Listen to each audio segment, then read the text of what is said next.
morning guys. Ayan na ang aking inasal. Lutunas ka siguro. Tingnan natin guys. Ay, dikit-dikit pa man. Ay, ito hindi na ka-alis. Mas una pa ba yan eh? Pritong inasal. Maya-maya na lang. Kaso lang baka masunog. At kagabi ko pa yan ibinabad. Nakuha yung sabon. Isang gabi siyang nababad.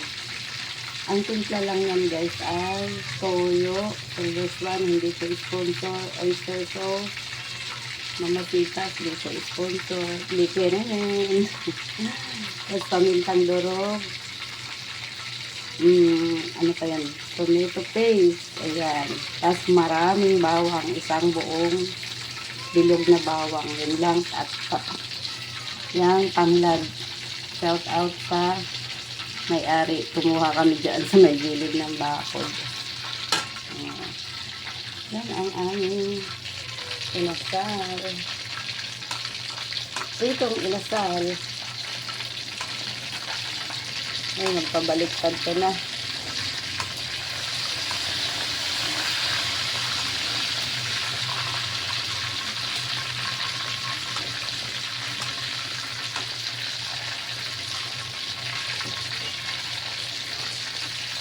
Wala, ayaw nyo magpabaliktad. Dumikit yung pala.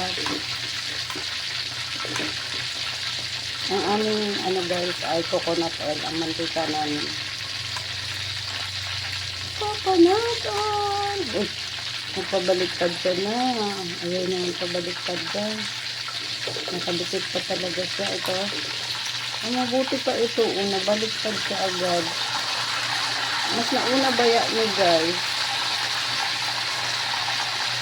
Ayaw niya talaga. Ayun. Ayun.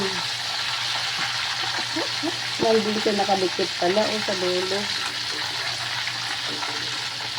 Talaga ayaw niya kabaliktad.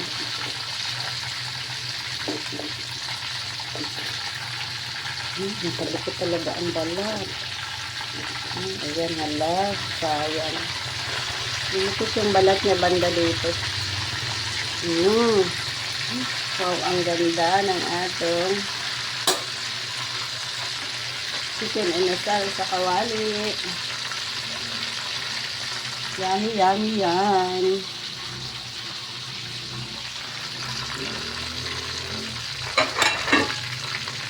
Ipakpan ko muna itong ating inasal. At ang almusal namin ay saging guys.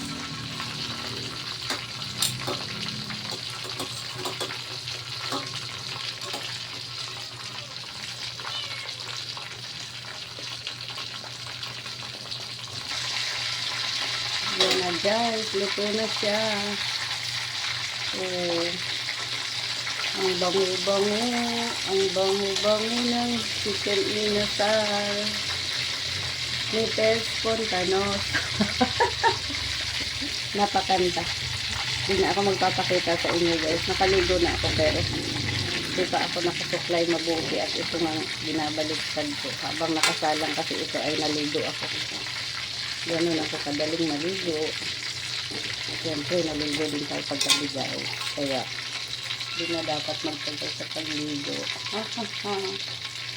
Ay, masarap ang ulam ko ngayon. Yan, ay ating ulam. At ilalagay ko pa yung ano. Teka lang, i-save natin ito para di mahulog. At baka mahulog. Ilalagay ko pa ito. Oyo. Yung loob ang unahin natin. Para hindi dumikit sa kawali.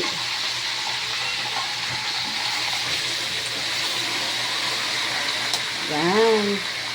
At saka hihinaan ko ang apoy. Ay, nakahina na pala. Okay. Thank you for watching. Hanggang na lang. Good morning. Happy Sunday. God bless sa ating lahat. Thank you, Lord.